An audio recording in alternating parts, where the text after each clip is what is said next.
Чекај. Владимир, hello. Hello. Ти ми имаш оставен впечаток пред околу 1-2 години, уште кога имавме предавање кај професорот Тицко физиологија. Јас сум на психологија, го знаеш тоа. Да. И ти беше асистент тој ден, те прашував нешто за дали телото дали има некој нервен, нешто поврзано со нервите, емоционално преадување и како тоа влијае на физиолошки начин. Некако многу убав одговор ми даде уште тогаш, многу детален. Викам, човеков би го викнала на подкаст, пошто уште тогаш имав некои идеи за подкасти. Така што фала ти што дојде, фала ти што не држиш, па како си? Добро сум и фала ти пред се што ме покани. Искрено ми е прво гостување вака на подкаст и ми е многу мило, затоа што тогаш, барем тоа било пред 2 години, така? Да, тоа што разбрав. Пред 2 години уште бев на ПМФ и баш така асистирав, помагав и ми беше многу мило што имав прилика да се дружам со различни смерови, од други факултети студенти. Иако психологијата мене не ми е најблиска страна, знаеш, на крајот од денот, ама не се сеќавам за точно баш моментот што било прашањето. И јас не се сеќам така, да ма чисто тогаш ми се импресивно. Да, ама ми е вака мило кога ќе слушнам, знаеш, дека сум дадол некаков одговор или нешто сум поттикнал на некој да направи нешто подобро или вака да се сретнеме после толку долго време. И ми е мило што сум тука и мене ми е прв пат да гостувам во ваков формат, да се позборуваме малку подолго. Фала ти многу и многу ми е кул што ти е ваков еден формат прв пат. Ја имам на теорија дека сите што се запишани на нутриционизам, психологија и ДИВ, имаат некаква подлабока травма или некоја подлабока приказна и потешка приказна, зошто во себе, Да, зошто го запишале тој смер? Зошто го запишуваш ти тој смер нутриционизам? Има, точно, се сложам со тебе дека има зошто таму баш конкретно и зошто тој смер. Искрено ти кажам вака, јас додека бев тинеџер, значи до 17-18 години се борев со гојазност доста. Имав многу покачена телесна тежина и кога ќе расти со толку покачена тежина од мали нозе, бев многу изложен на булинг. Булингот, значи, да кажам, наречен дебел, тенк, гнасен, и да не кажам други погрни зборови, значи константно беа секојдневен епитет за јас како изгледам. И решив некако да почнам, знаеш, да внимавам на себе и искрено кога ќе се навратам назад, на 13 години, 12, се запишав на зумба. И беше тоа, таму беше една голема сала, имаше од Охрид сум по потеглот, и имаше голема спортска сала каде што имаше зумба и мојата сестра одеше на зумба и тоа јас кога го видов, отидов еден час да ја дружам, да ја причекам, бидејќи ме чуваше таа и ми се виде многу привлечно, значи сите мрдаат, музика и искрено сакав да се запишам. Иако имаше само жени беа внатре вежба, имаше едно машко кој што вежбаше и искрено бев многу као, знаеш, ова е за жени, јас сум плюс дебел, као дали ќе се снајдам. И после часот ти кажав на мојата сестра, на поголемата сестра Катја, и викам, многу звучи интересно, примамливо. И таа ме рече, ќе прашам, мислам дека не би правеле проблем, дека си со мене, нема да прават проблем, да идеш со мене на зумба. И јас се запишав баш наредната недела на зумба. Јас бев многу среќен, искрено да те видам. И морам да го напоменам моментот кога се запишав, носев шорцеви, тренерки поточно, и ми беа малце потесни, знаеш, кнап. И тоа има мрдање со нозе, со раце, и ми беа многу тесни, не можев да ги правам чекорите и ми пукнеа. Меѓу нозе ми пукнеа и бев, леле, не треба со ова да го правам, знаеш, уште толку од срамот, уште поголем срам. Ама љубовта кон зумбата, кон музиката, кон битот, тоа чувство што ти го прави движиш, ти сполнува и забораваш дека вежбаш паралелно. Почна се развива многу кај мене, многу силно да речем натрешно, што го победи моментот на ти не можеш. На страво, да. И тогаш доживав повторно булинг, ми смејаваја зошто вежбаш тоа, вид на зумба, ти си гојазен и слично. Но некако не ме сопри, јас продолжив додам, мојата сестра и дури се откажа, јас продолжив додам сам, со години одев. И почнав да внимавам многу на храна. Пробував секакви можни исхрани, диети, одев на многу нутриционисти, имав многу успешни и неуспешни, значи моменти каде што ќе намалев 5 килограми, па ќе качев 10. И сето тоа влијаеше многу на моето психолошко здравје. И веќе кога ќе дојде 4-та година средно, знаеш, матура, веќе стануваме полнолетни, сакав да уште повеќе да изгледам подобро, ама за жал тој период накачив многу килажа.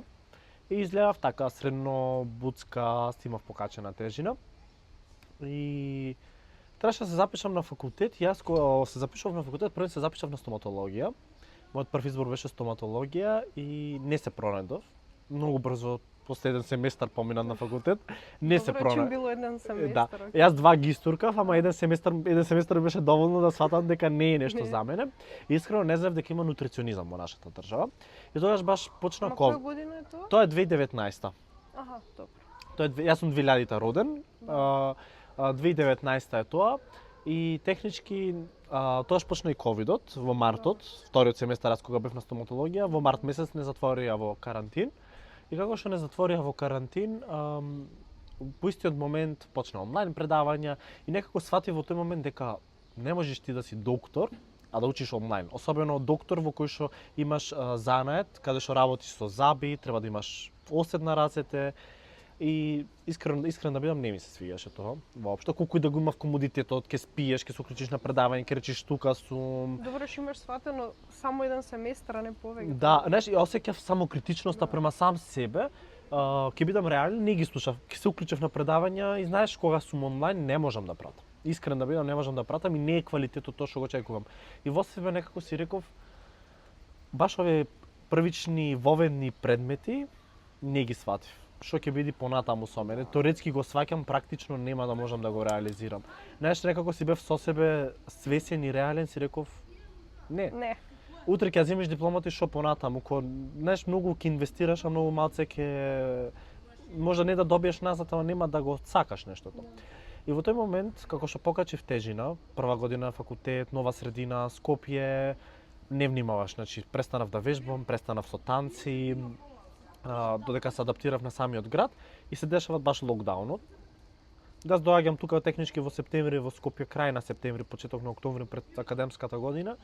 И првиот семестар учиш, се трудиш да се адаптираш на самиот факултет и баш вториот веќе кај што веќе сваќаш што е испит, што е колоквиум, ти се дешава локдаун.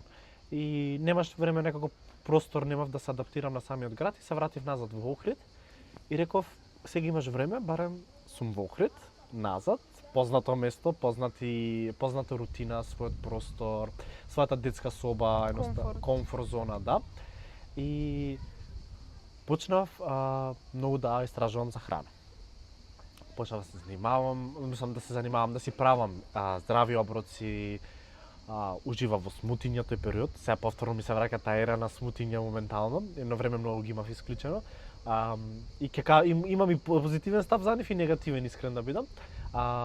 И почнав многу да внимавам на се што правам и почнав да танцувам премногу. Во мојата соба секоја вечер од 7-8 кога ќе се стемеше. Ама најдобра релаксација. Значи Да. таква добра метода за смирување, танцувањето. Oh my god. Скроз, да бидам реален, јас сум клаустрофобичен многу.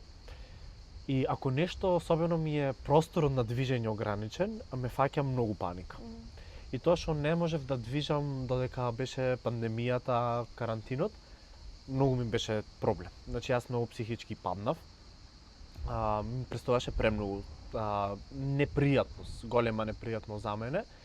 Од дете кое што движи, танцува константно, значи во мојот град бев премногу активен, додов кај што се исцел време над книга, и од преминување на книга после тоа преминуваш во затворена соба во кој што сакам сонце, сакам природа, сакам да излезам, не можеш. Едноставно не е безбедно. Сваќаш и се плашиш дали ако се заразам. Знаеш тие стравови медиумски Да, тој период имав страшно анксиозно расположение кај што си затворен, со мисли во себе, немаш да заспиеш, немаш движење, се плашиш. Немаш потрошување на енергија, Да. едноставно мислите ти вртат. Ама едноставно, знаеш, така сум знала во тој момент и тоа е тоа и сега. И ти било делумно наметнато, закони, знаеш, кога е нешто веќе не ти дава можност, туку веќе беше закон, мораш да го почитуваш нештото, а јас сум граѓанин кој што личност кој што нешто ако треба да се прави, ќе го прави. Значи, особено ако се смета дека го загрозува другиот дел од народот, мора да го почитувам. И да се навратам на темата зошто баш нутриционизам, малце да дадам вака интро како тоа тече од секаде. Како слободно ти Да. кажав ја колку подлабоко толку поинтересно. Да, и случајно се една моја колешка од стоматологија седам и јас во тој момент за сите им зборувам за храна и исхрана, то сите за заби ми зборуваат, јас само за храна и исхрана, знаеш, као им кажувам, објавувам константно тој период дека јадам ова, јадам тоа.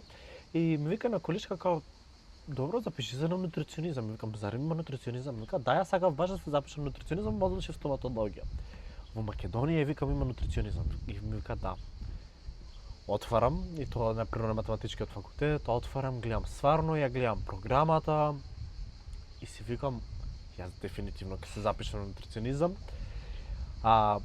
Имав предмети уште останати во септемвриска сесија, ојдов ги положив на стоматологија, моите родители не беа баш позитивно настроени. Сега завршена година, сам ќе влезиш во втора, ги чистив сите предмети. И викам као не е никаков проблем, значи сватив дека не е тоа за мене едноставно. И дојдов тука во Скопје, последниот уписен ден, уписен рок, последниот ден. Идам си ги земам од стоматолошки документите, земам сето тоа што имам и одам на ПМФ да аплицирам. Одма, бев одличен со успех во средно образование и одма знаев дека ќе влезам, иако имаше во мојата генерација се пополни квотата одма. Ама знаеш, подсвесно знаев, ама не знаев дали ќе сум приватна или државна. Сепак знаеш кога си студент и значат секој секој ја бев предпоследно со сите петки се една четворка, тоа беше најголемиот стрес во животот. Да, ето така и јас кога аплицирав ми рекоа ќе влезеш сигурно, јас си прашав тука на тие на студентски, ми рекоа не супер ти е просекот, значи нема шанси. Ми вика таму одбери си втор смер ако мислиш дека нема да, јас си одбрав и втор смер, ама си влеков на нутриционизам, одржав квота и бев некако среќен. И до тогаш на стоматологија не паднав испит, немав паднат испит, морам да кажам тоа. Не сум отишол да полагам, зашто не сум бил спремен, ама не сум паднал. Разбираш, тоа не се важи дека сум паднал. И мене ми се дешава на ПМФ првиот испит клеточна биологија. Тоа звучи страшно. Да, кашо е за клетка предметот. Учам, значи премногу учам и јас мене ми се дешава првиот колоквиум да го паднам за 1 поен. Нов почеток, знаеш, го сакаш и одма автоматски само бам се дешава. И бев некако во себе, дали јас ова го можам, знаеш, ти се јавува од одма моментот дали јас можам. И автоматски ми се јавуваја моментите, чекај, ти треба да си нутриционист, ти беше дебел и сите кога дозна дека сум запишан нутриционизам, Владимир ке е нутриционист. Такви мисли ти се појавуваат. Да, чекај јас да кажам дека сум нутриционист, знаеш, сите ме прашуваа што студираш биологија, немав храброст да кажам на нутриционизам, да, као да моментот на несигурност беше многу голем, да не сум исмејуван или повреден. И како го имаш сменато тоа, например, во кој момент, дали го памтиш моментот каде што ти одеднаш се осеќаш храбро, да ја студирам нутриционизам? Како се, дали стигаш до таа точка и како се случнува нешто у тебе за да можеш еве сега например да зборуваш храбро да јас сум нутриционист? Да, го имав и уште и ден денес може да ми се јави, значи тој проблем, значи се јавуваат тие позадински работи, зашто на некој ќе му речеш нутриционист си и можда да е одма автоматски знаеш погледот, знаеш, зашто има да речам има некоја слика за нутриционист, можда некој го замислуваат да изгледа атлетски набилдан, да изгледа мускулес, не знам, да е билдер, не знам. Сето тоа, јас за мене нутриционизмот првенствено да кажам што значи, е да се осеќам пријатно во своја кожа, да сум здрав првенствено пред се и нормално не треба да не поддржувам нутриционист да изгледа гојазно или да промовирам нешто што е нездраво, ама не мора да значи дека мора да изгледа атлетски граден или мускулес граден. Да, секој има според мене некоја индивидуална форма на шо и како изгледа. Да, и самата нутриција се дели на многу аспекти. Значи можеме да речеме детски нутриционизам, емоционален нутриционизам за кој што може да зборуваме, спортски нутриционизам во кој што нели атлетите барат специјален. Има некој тука, значи има семеен нутриционизам, можеш да имаш за бремени жени, да не набројувам, значи хормонални промени, гојазност и сред други, значи и заболување, во кој што секоја гранка си има свој аспект Да, и да. своја стручност.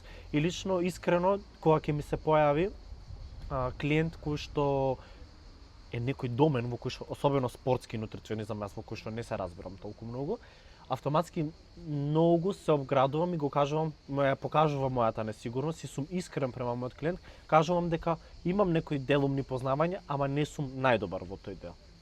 Значи уште не е поден интерес во кој што јас го истражувам максимално. Која ти е омилена? Која ти е омилена гранка? Дијабет. Да? Да. Зашто? Да, Кај- дијабет, гојазност и триглицериди. Да речам холестерол. Дијабетот особено ми е најинтересен и општо и кардиоваскуларните, затоа што многу е некако тие ајде јас ги викам клиенти, сепак се и пациенти, нели, бидејќи имаат некое метаболичко нарушување внатрешно. Тие ми се најинтересни затоа што сосеќам најмногу дека можам да помогнам затоа што за нив некако кога ќе додат надежта е некако со шеќерот многу страф имаат. И тој страф кога ќе го видам не смеам да јадам благо, не смеам да јадам шеќер, или торта. И значи како што тој име со некој поштовање и извинување према докторите не може да ги пратат. Да. Терапијата е едно, храната е друго. Колку што терапијата во тој момент главна, клучна, мислам дека и страната е уште по... А во друга страна, докторите, знаеш, треба да соработуваат со нутриционист, со психолог, со сето тоа да биде баш еден системски граден, кој што Да. ти ќе можеш да... Тоа е веќе проблемот од многу аспекти. Сакав да кажам дека технички дијабетот е точно мултидисциплинарно, бара мултидисциплинарен пристап од појки аспекти. Значи не е само од лице доктор, кој што нормално терапијата ја препишува. И од една страна ги сваќам докторите, им кажуваат немојте да јадите благо, леп, шеќер, затоа што не може доктор во денот ќе помени 30 пациенти на секој да му објаснува како да функционира и што да јаде. Бидејќи сметам дека и можда и стручноста не е толку доволно развиена, ама и временски, енергетски не може да се инвестира. Да, и тука некако ми е многу некако, да речам сега засега и најчесто валја најстрекеван проблем и многу е чест дијабетот, значи да речам секој второ лице се среќава веќе со тоа. Па така да тренувајќи од тоа, затоа е можда тој домен кај што најмногу ни е пријатно да речам да работам со таков вид на клиенти. Не дека и другите не ги сакам да не сватам моите клиенти. Ама тоа ти е така Да, ниша која што... Мислам дека можам најмногу да помогнам моментално кај такви индивидуи, можам да помогнам најмногу и да се навратам скроз уште еднаш зошто нутриционизмот, тргнувајќи од сите тие моменти на себе си од раст како гојазно дете и додека студирав нутриционизам во еден дел бев најслаб што можев и кога дипломирав се здебелив екстремно. Да, морам тоа да го признам и секогаш сум искрен, зашто се случува и мене ми се случува. Да. Многу параметри се во прашање. Да, и тука кај мене најмногу влијаеше емоционалниот социјален статус, во кој што емоционалното преадување многу влијаеше врз мене. И он автоматски лош избор на храна, во кој што бев свесен и некогаш морам да признам колку сум за некој проблем посвесен, ме тера намерно да го правам. Свесен сум и немам контрола. И уште се трудам да работам на таа себе контрола и докажи се пак. Да, кое што сметам дека ми е слаба страна, искрено. Да, фала ти што го изнесува. Јас имам соочувано со емоционално преадување и сметам дека баш кога си правев една рефлексија, окей, викам од каде ми се јавува тој нагон за преадување, за да буквално да не знам да изедеш све пред себе, знаеш какво е тоа. Без контрола. Без контрола нема, вака све што е пред тебе, тој што јадеш и што не јадеш, само се даваш, има еден нагон. Што дури понекогаш ми се случувало дури надвор од дефицит, ме разбираш, јадам све балансирано, меѓутоа уште имаш нагон.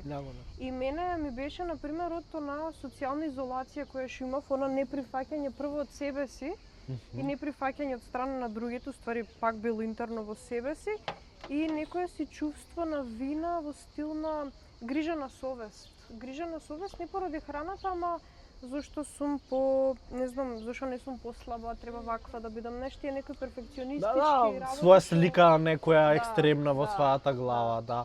Искрено ми се јавуваат и мене и емоционалното преадување веќе кога сме кај тема баш на тоа, кај мене многу често се јавува на една страна незадоволство, И тоа. да, значи незадоволство од сам себе си, а друг аспект во кој што знае да ми се јави емоционалното преадување е моментот на имам некој проблем во кој што не знам како да го решам.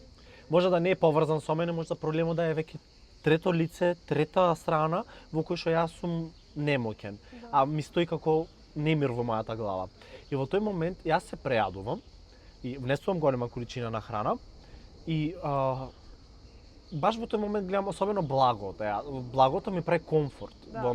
Кога го јадам ми прави комфорт. Тој научно истражувано е така. Да. Па мене ми прави комфортно чувство и сега се преадувам и во моментот се преадувам, се насочувам кон храната со цел проблемот кој што го имам, знаеш, кој што ми тежи. Во мојата глава се решава затоа што имам проблем зашто се преадов. Сега сваќаш као си правам лошо на себе си. Си ставаш као проблем над пред проблемот, да. И уствари овој проблем го тргаш бидејќи си толку онака ти е тешко, си правиш лошо на телото. Телото го се мислиш, зашто проблемот го мисли емоционална болка може да ти е, а ова ти е веќе физички ти отежнува и автоматски ти е посилно од проблемот во кој што го имаш. И тука затоа ми се јавува многу често емоционалното преадување. Така да тоа е, да речам, по комплексно и сметам дека од негде потекнува од рана возраст, барем јас така си го имам воочено и колку и да сум свесен и колку и да сум стручен моментално, особено за исхраната и работата на тоа, секогаш викам и на моите клиенти секогаш им викам и мене ми се случува. Значи мене ми се случува и додам и на роден ден, и на забава, и на прослава, и да има пред мене чипс, кифла, торта и да посегнам по тоа во моментот во кој што покажувам према себе си слабост. Да. Ја имам една пример, ја си воведувам малатки од некои такви моменти, мада мене веќе ми се тргна дека тоа што спомна сигурно од некое детство. Пример мене ми од детството моментот кај што нешко те тера да изеди се ученијата, или мораш да го дојадеш ова, или земи чоколадце поради тоа што ти така ќе се задоволиш. Да. И нешто потсвесно изгледа, мислам не изгледа, туку сигурно тоа не сме сведоци само јас и ти меѓутоа многу луѓе што не се зборува темата. И како алатка што си го воведувам, пример, кога ќе ми се јави некој проблем, музика, танцување, значи многу пеам, сега што ти кажав дека пеев пред подкастот, викам, мене вака пеам и само тој момент се живееш и ништо друго не ти е битно. Пешачење. Значи пешачење, човече, мене кога ми се јава периодов нешто, знаеш, онака предизвици, проблеми од било кај од сите страни, од сите аспекти. И јас правам по 20 до 30 илјади чекориш и тоа е екстремно, но тоа е на некој начин методологија и алатка што колку толку помага, знаеш, колку од лошото помалку лошо. Се сложам. Иначе ќе ти се навратам моментот, да може да ти се навратам назад, зошто баш кај нутриционизмот, баш ова со пешачењето, конкретно ќе се навратам на периодот на карантин. Добро. Правев прекршок законски. Немајќи така. Помина тоа. Правев прекршок, имаше, јас не знам зошто искрено тоа не се сеќавам, за цела Македонија имаше ограничување, дури не смееше да се движи за Охрид и Струга. Као туристички места смееше да се движиме од 12 до 5 часот или од 9 до 5 часот, некои специјални правила имаше некои што не ми беа јасни воопшто. И мене супер, тоа ми одговараше, Охрид че можеш да движиш, ми беше одлично. И мене ми се дешаваше да одам во 9 часот на планина. Тогаш во тој момент, во тој момент многу планинарев. Значи се качував Велестово и тука Галичица на Охрид, се качував и останував до последен момент што можев. Значи и искрено ти кажам, значи ќе се намечкав со SPF на мене, си средев термосладна вода во ранче, си правев нешто за пиење, смути фиксно, и си земав некоја банана, овошје и чоколадце протеинско и трнував према планина. Музиката на слушалки фиксно и јас тоа го правев 3 месеци.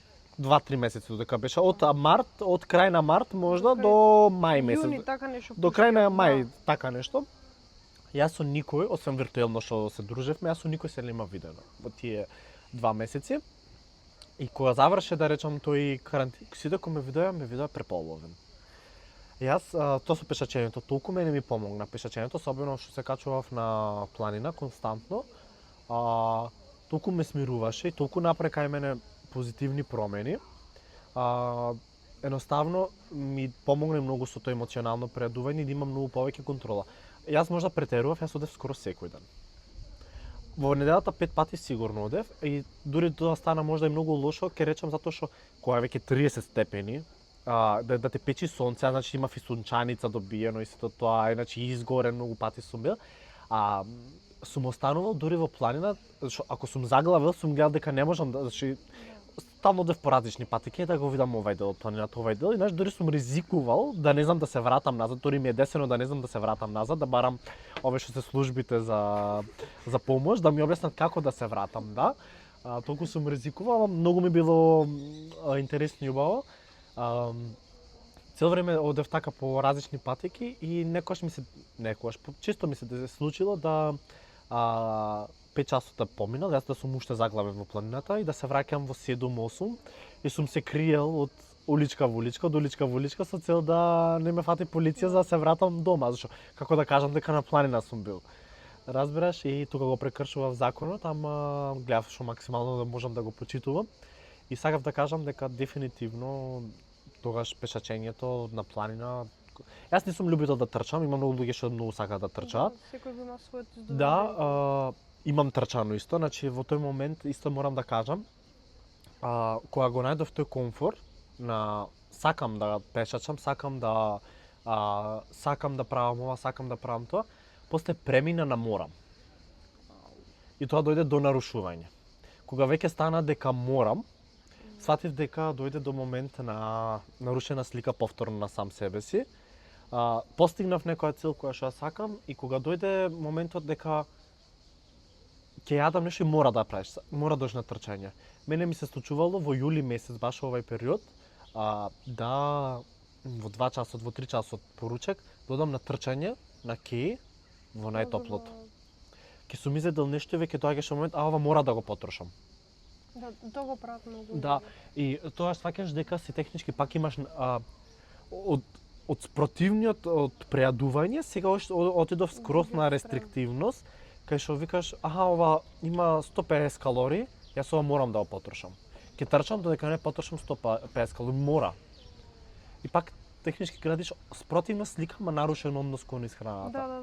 Да, и тој однос за да го избалансирам, искрен да бидам, кога што замина во екстремно, јас одев на психотерапија 3 години. И покрај што, да речам, за self-improvement, многу се трудев да работам за многу други социјални проблеми кои што си ги имав. Едно беше и околу храната, кој што ми помогна психотерапијата, да бидам многу искрен. Да разгледам многу аспекти од себе си. И сватив дека морам да ги олабавам стандардите кои што си ги поставувам околу храната и за себе си и сликата која што боди дисморфија, значи ми се јави до левел кај што и да сум најслаб не одговара, и да сум подебел не одговара. Затоа што мене ми се дешава како машко, ќе качам јас многу сакам да имам поразвиени раце, значи од секогаш, за да ги развијам рацете ми се слаба партија и мора да јадиш, мора да кревам, да јадам, знаеш така. И се автоматски јас јадам и се зголемуваат нозете, значи нозете ми се појака партија и автоматски јадам и се зголемуваат нозете, а рацете многу минорно. И таа боди дисморфија, онма те мава, леле, нозете ти се зголемија, ти си машко. И тренинг и се тоа, има многу параметри пак. Да, и автоматски сваќаш дека ако јадеш повеќе се зголемуваш, пак не е во ред. Ако не јадиш, раците ти се намалуваат, ти изгледаат многу послаби, си викаш, ти изгледаш многу слаб. Цело време вака и да некоја. Да, и едното и другото не одговара. И сватив дека морам да најдам некоја средина. И баш сум сега моментално во тој живот, во тој дел од животот во кој што уште ја немам постигнато средината. Сега ми се дешава една недела да сум наваму, една недела да сум натаму. Ама нивелирам. Знаеш дали постои некојаш баланс, пошто пример за тоа што го имаш поставено, you just go for it. И додатно, мислам, знаеш, онака си размислам дека никој пат нема ни да стигнеш до таа некоја си идеална работа, бидејќи на крајот од денот ништо не е идеално и самиот кажеш цело време вака па така, пошто јас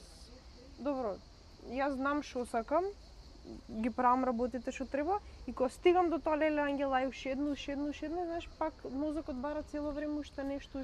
Да, стимулации некој се Што дешава. па најнормално е, знаеш, Да. да го оствариме потенцијалот така што тотално разбирливо, убаво вака да си ги збориме темиве за да знаат луѓето дека Да. не дека тој што пример позади слуша дека не е сам и дека Точно. you know. И искрено да бидам, сакако кога што разговараме, што ме натера да се навратам назад, а многу често заборавам ништо сум поминал.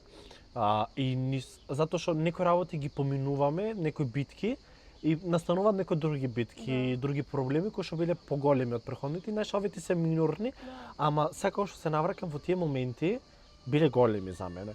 И секој проблем си е за секого доволно голем, што може за мене да е никаков или мал, а за некој да е вистински голем проблем. И искрен да ти бидам, денеска кога снимаме подкастот, можда виде и објавив на стори денеска дека е многу убав ден за мене. И сега кога дојдов го видов и тука слончето.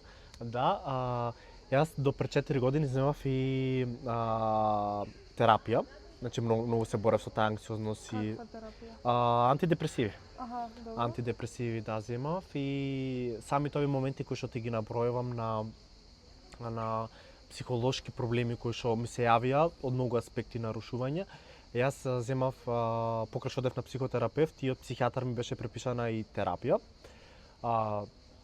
Од делумно кој што сметам дека терапијата беше само алтернативен начин во кој што да немаш панични напади, што стварно мене карантинот многу ми влијаеше лошо и многу ми се јавија тоа и паничните напади и немокноста да движам и да најдам слобода ми беше многу проблем.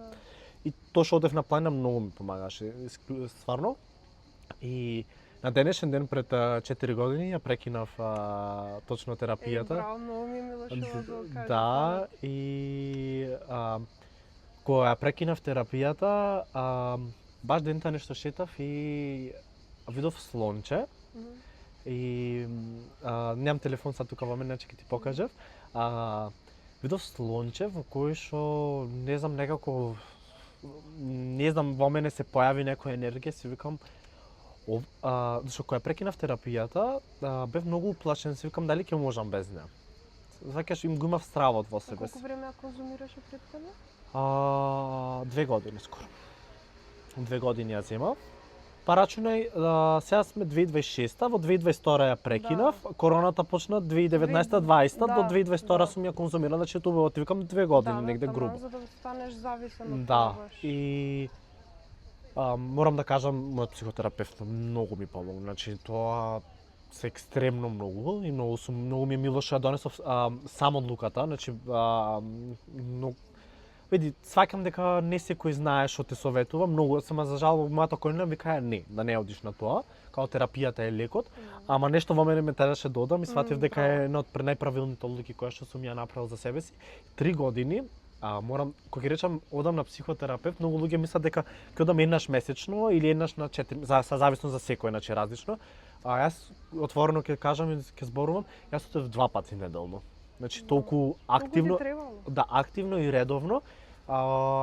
И после тоа нормално интензитетот ми се намалувал еднаш на 10 дена, еднаш неделно, еднаш на 2 недели, 2 пати месечно, еднаш месечно, значи сето тоа како што сум ги совладувал себе си, техниките и проблемите кои што си ги имам. Тоа што сакам да ти кажам, кога го видов слончето, некако си реков, ова ќе ми е пријател во кој што ќе се сеќавам денес кога прекинав терапијата и кој ќе ми е тешко, секогаш ќе му зборувам него, а нема да мислам на таблетките пак. Да, солзите ми дојдеа пак. И сега кога видов кај тебе на подкаст, видов слонче и бев као, ова е знак, знаеш, и слончето некако, не знам, ко животно, вака ми немало некогаш претходно значење. И секогаш кога ќе видам така слонче или нешто поврзано со слонче, ме радува. Си го имам тоа мече и цело време ми е уз мене во мојата соба, да речам. И сега има периоди кои што го држам, например, насрана, има некојаш периоди кои што си го земам до мене, но често ми е символ во кој што сакам да, знаеш, да ме потсеќа на тоа верувам во на тие промени и сабајето така денеска си имав емоционално утро во кој што знаеш со слончето и датумот, самиот датум кој што ме потсете на баш вака моменти. А нели требаше го снимаме минатата недела подкастот и ти кој ми го закажа за денеска и сватив дека денеска искрено не знаев што е денот, што дата е, додека не сватив отпосле дека на што ден се падни, баш вака за некои теми разговараме во кои што ништо не е случајно. Да, ништо не е случајно. Да, и се идаш и гледаш слонче. Мене ништо не е случајно, веќе кога сподели символ, и јас имам така символ. Дека ја идам на коучинг, кај што баш работиме рефлексија, символики. Знаеш, да имаш нешто кое што кога не веруваш во моменти во некои големи работи, да почнеш да веруваш, и за мене еден таков символ е златна звездичка. Да. И сега ми треба да си купам некоја алка златна звездичка, чисто за да имам, например, ја визуелно, например, кога не верувам во нешто, одма си ја повикам, некам, Ангела, имаш златна звездичка вака до тебе, и знаеш, се бодриш така што тотално верувам во некои такви ствари, многу кул. Да, па мене истото ми се деси сега пред месец ден имав роден ден и нешто во последните месец и пол негде да речам, почнав да гледам многу желки. И некако исто така со слончето, што пак ми се дешаваат некои нови промени во животот, нови делови од себе откривам, нови работи правам, знаеш, ново чувство за себе сам си осознавам, нови насоки кариерно, лично себе си на секаков можен начин. Некако почна желката да ми се појавува премногу. И за роден ден конкретно баш не земав во една продавница нешто и ми дадоја пешкир во кој имаше желка на него, да. Можда на ранчето тука, можда во позадина ќе го видиш, не знам дали го гледаш доволно или може да го покажеш, извини. Или ако може да ни го даде. Може да ни го даде? Не, да го изваиме, или дај ми го слободно. Да, чекај да го извадам. Или ајде, не мора. Да, и си ја добив оваа желка, почнал не знам дали ќе се види желката, да, добив оваа желка и нешто некако чудно, баш не само оваа желка и таа желка што ја добив уште желки, работи со желки од нигде никаде, значи на никој нема кажано ништо спомнато и дента видов желка и после другите денови гледав константно кај да излезам во парк желка, одев на кеј желка се појавуваше пред мене и уште ден. Тоа си гледали вака нешто тоа што се фокусираш, тоа и гледаш. Да, и желката, не знам, почна сега на неделно ниво да ја гледам сигурно, знаеш, да бидам искрен, последнава година некако почна зелената боја да ја доживам како моја боја и можда не знам по социјални мрежи забележуваш ги терам зелените бои моментално нешто и сето тоа бојата во која што ја сакам, можда ми дава смирување и самата зелена боја делува природно. Ето, психолошки аспект може да знаеш. Има, сега ти кажам, има цела мапа на бои. Да. Зади психологијата, само да ја најдам. Ајде, да, да, и самата жилка дека е зелена и автоматски некако што толку ме поврза. И слончето некако ми даваше чувство на големина, радост, знаеш, дека самите кога викаат слоновите се ослободува, знаеш, некако така го чувствував слонот, тој нешто внатрешно, знаеш, како ослободување, радост, сето тоа. А желката некако сега моментално ја чувствувам како символ што ја доживувам и ја гледам. На оклопот го гледам како нешто да се бранам, како кротка се крие од некои работи. Значи, бидејќи сега се насочувам кон нешто ново во животот, направив доста промени. Место на живење, работа, околината со која што се дружам, значи многу работи сменав.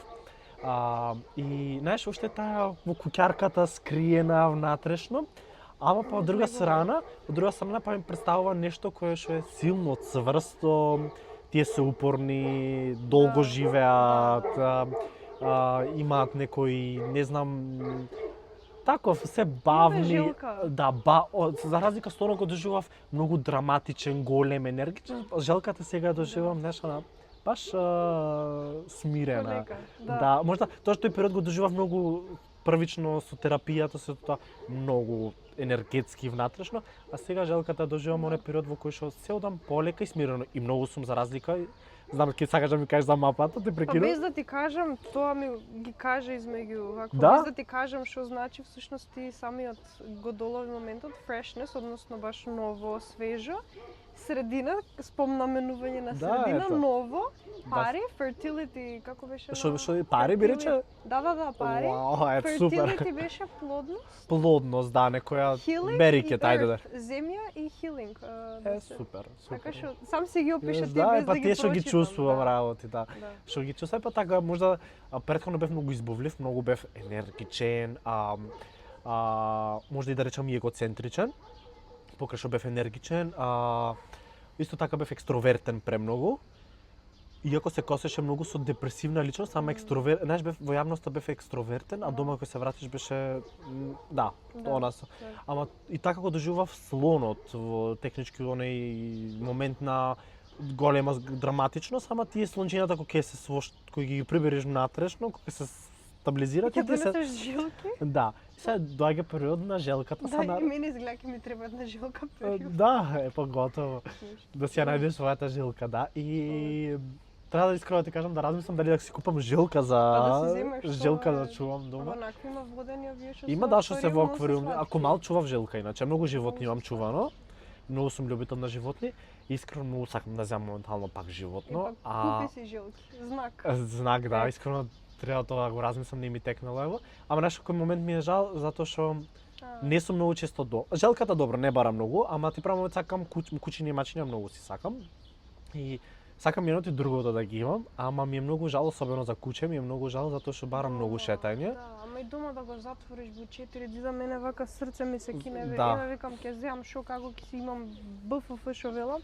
Ама не е тоа ќе го затвориш, а животно е за надвор. Искрено да бидам периодот, одве успевам себе си да се средам, да стигнам се за себе, а уште за куче да чистам по него, да го дам мислам, шетањето мислам дека ќе ми е неголема терапија, да одам да го однесам да се шетам, да го и да го одржувам ќе ми е, ама мислам дека уште сум на сам почеток од работна кариера, моментално иначе студирам на докторски студии, сум запишан и таму вложувам финансии моментално.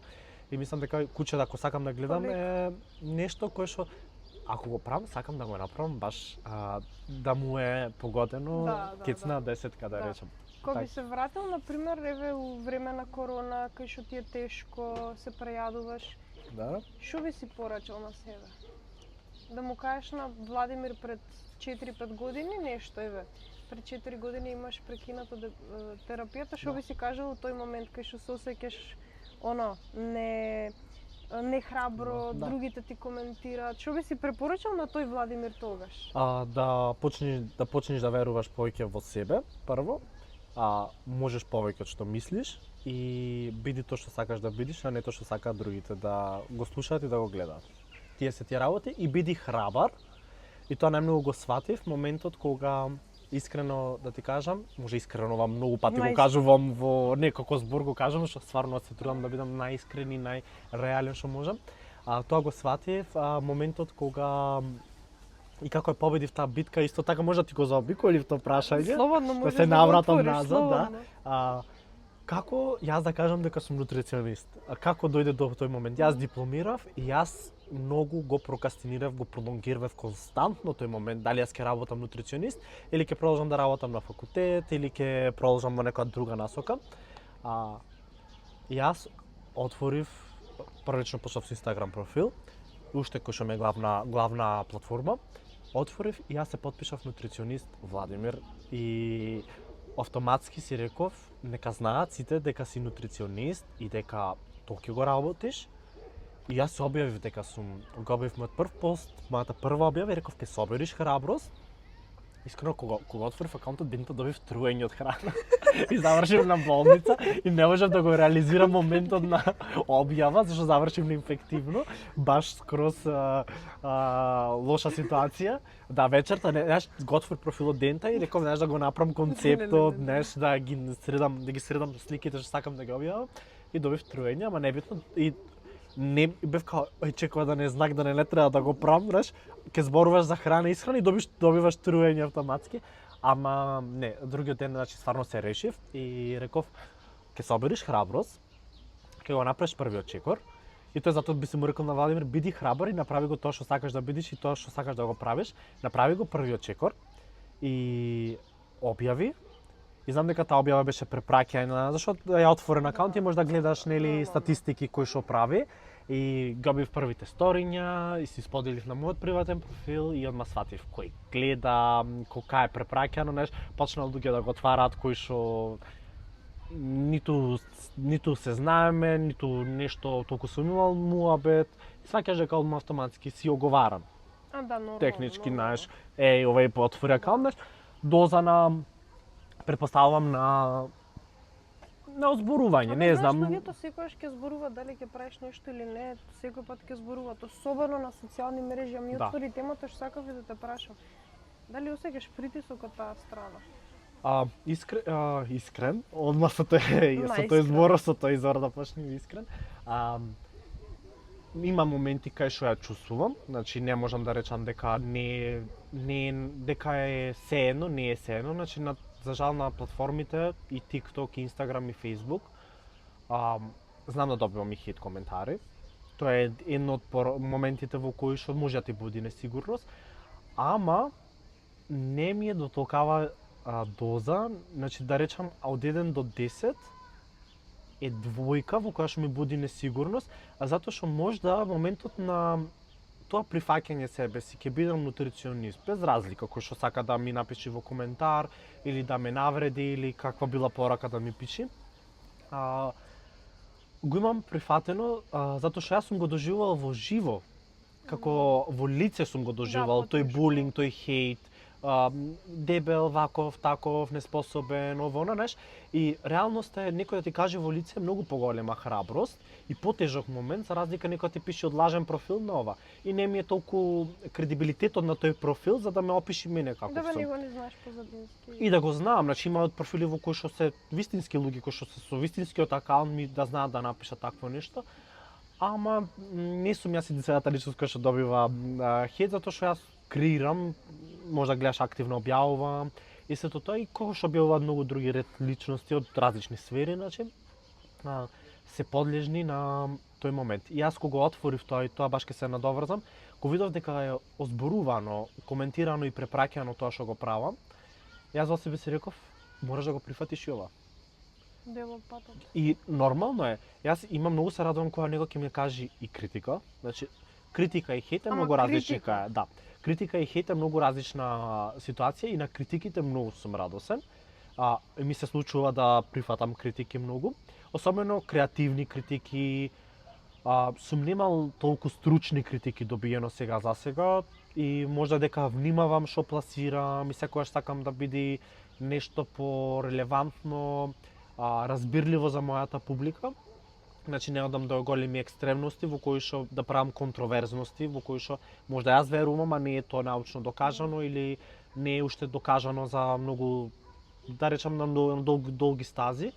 Така да со хейтот и со омразата немам некое толку сега моментално bad experience, можда и неки толку не ги ставам на ова. Да. Што мене сами се случува, ето вчера кога што бев во Охрид, многу луѓе ми се случува да ми придат и да ми кажат многу позитивни моменти, коментари, добивам, знае да се не толку, ајде да речам, секојдневно, ми се случува на неделно ниво да добијам убави пораки, препораки од други клиенти на клиенти, убав коментар, не знам, и тоа се моменти во кои што те прават да се чувствуваш да многу повеќе им давам внимание и значење отколку самиот хейт.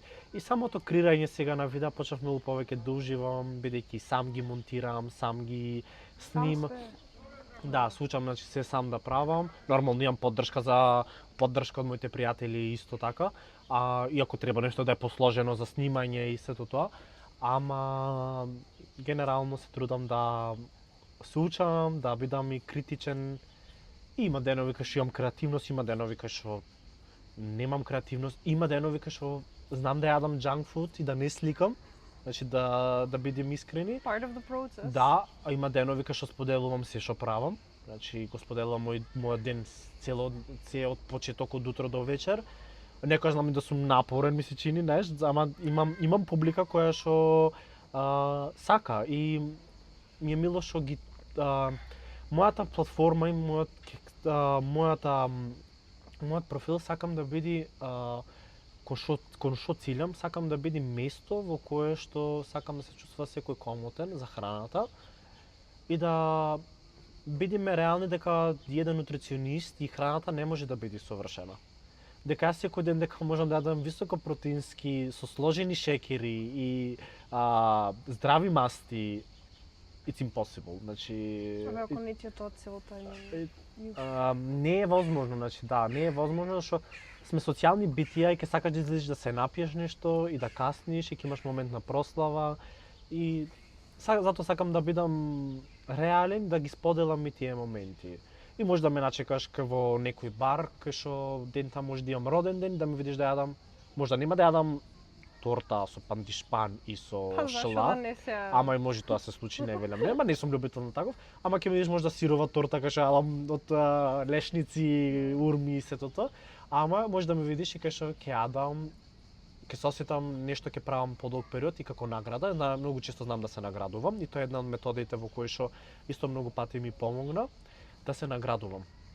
Ќе го пробаш да го направиш ова и ова и ова и како награда нешто например може ќе сакам да пробам некој пица или бургер и ќе речам Владимир, тоа особено додека бев на факултет, ќе ги положи сиви испити во јунска сесија. И одам на пица. И одам. Види, си поставувам секогаш, исто е многу битно, и маце тука грешев првите години, си поставував услови во кои што се неизводливи. Знаеш, и тоа е пак екстремност. Ама сега си поставувам граници кај што знам дека можам да го достигнам и е здраво, безбедно. И си го знаеш. Да, здраво, безбедно за мене, значи кратки стази. Значи не можам, ќе земам еден вештачки пример. Владимир, ти мораш да бидеш нареден месец 80 килограми, разбираш? А тоа не е возможно. Знаеш дека не можеш да ги намалиш толку килограми во еден месец. Ама ако си поставиш граница, Владимир, ти ќе бидеш не знам 85 килограми, јас си 87. Веќе знаеш некоја здрава нормална граница дека пола килограм на недела ќе изгубиме. Ама и со искуство си доаѓаш како можеш, ме разбираш. Да, и ќе ти се надоврзам тоа, и ако не успеам некогаш да ја постигнам целта, ево например се десило да сум 85 и 700. Во целиот пример, така не е главната цел, сум изгубил килограми 300. Многу ги анализирам моментите зошто не било така и ако сватам дека е сепак организам и сепак дека јас сум го дал максимумот колку што можам и сум се потрудил и си речам да, сепак го направи тоа максимум што можеше. Заслужуваш награда, ќе се наградам пак. Ама ако сметам дека не сум го дал максимумот, сум забушавал и сум правил, ама сум го правил рутински, не сум го дал мојот максимум, мојот потенцијал што можам да го дам, ќе си поставам пак некоја, да речам, нов предизвик или можда ќе научам од грешката што сум ја направил. Ама ајде ќе речам ова го кажувам вака и не дека секогаш е успешно, значи да. Имам многу грешки, имам многу уште лични јас кои што си ги доживам проблеми и предизвици. Така да учам од себе си и од многу такви работи што ги правам многу. И на почетокот кога отворив профилот, сега маце ме наврате назад уште едно, ретроспективно назад. Кога отворив профилот, исто така, многу сакав да почнам да работам со нутриционист. И имав напишано дека еден психотерапевт потребно да оди на психотерапевт, зашто не може на себе сам да си е психотерапевт.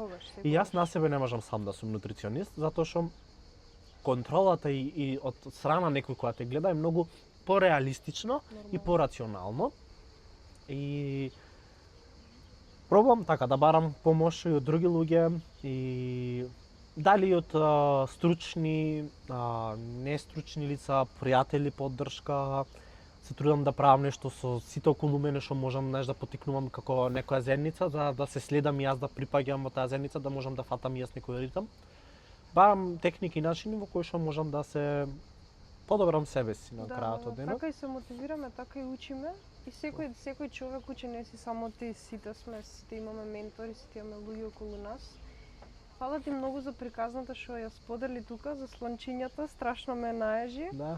Фала ти што сподели вакви, многу не опфативме едукативно физиологија и вакво, меѓутоа филозофијата ја опфативме. Да, јас многу филозофирам, Ај, многу зборувам. Подкастот е за тоа. Да си искам.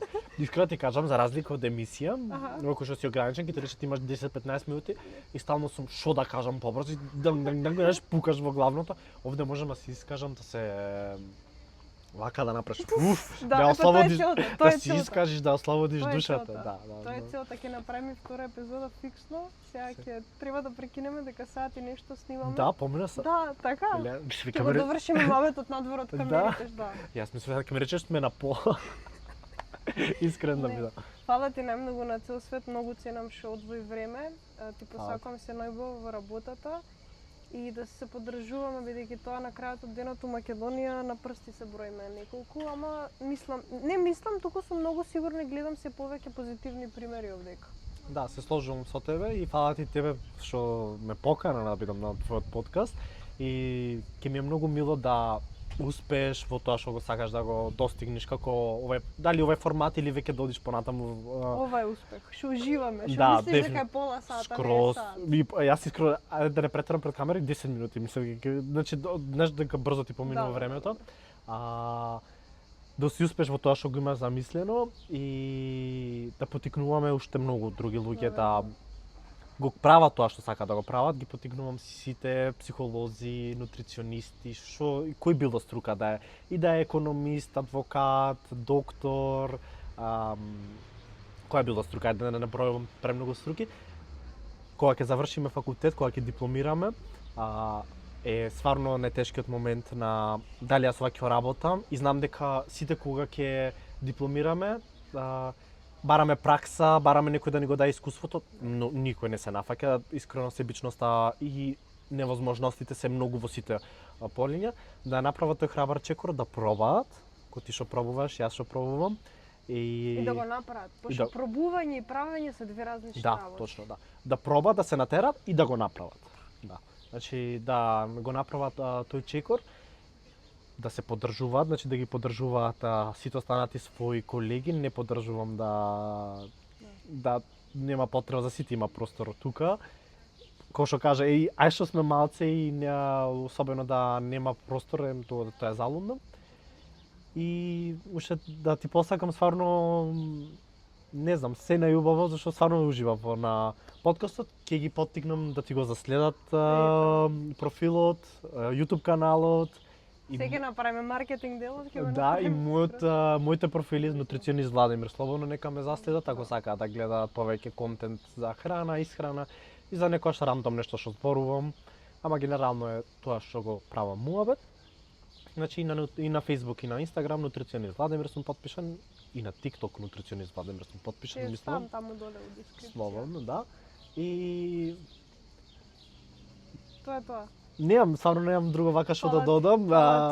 Ќе треба втора. Ја не знам никогаш како да ги завршувам подкастите. Фала ви дечки, ви благодариме на вниманието, се гледаме во следната епизода. Да, дефинитивно им сме благодарни што ни слушале. Да. Нешто има многу работи што може стварно да зборуваме, тоа е тоа што во кој што фаќам дека јас може и 3 сати да ни треба, ако толку поминува 1 сат брзо. И тој што нема изслушано до сега, значи дека има многу повеќе фокус и внимание да изслуша 50 минути бидејќи денеска како сме навикнати, ајде вака, скролај. Да, сето тоа да спакувано во пола минута, минута максимално, тоа си го прават самите социјални мрежи да е платформата долгометраж. Да, долгометражна се сложувам со тебе.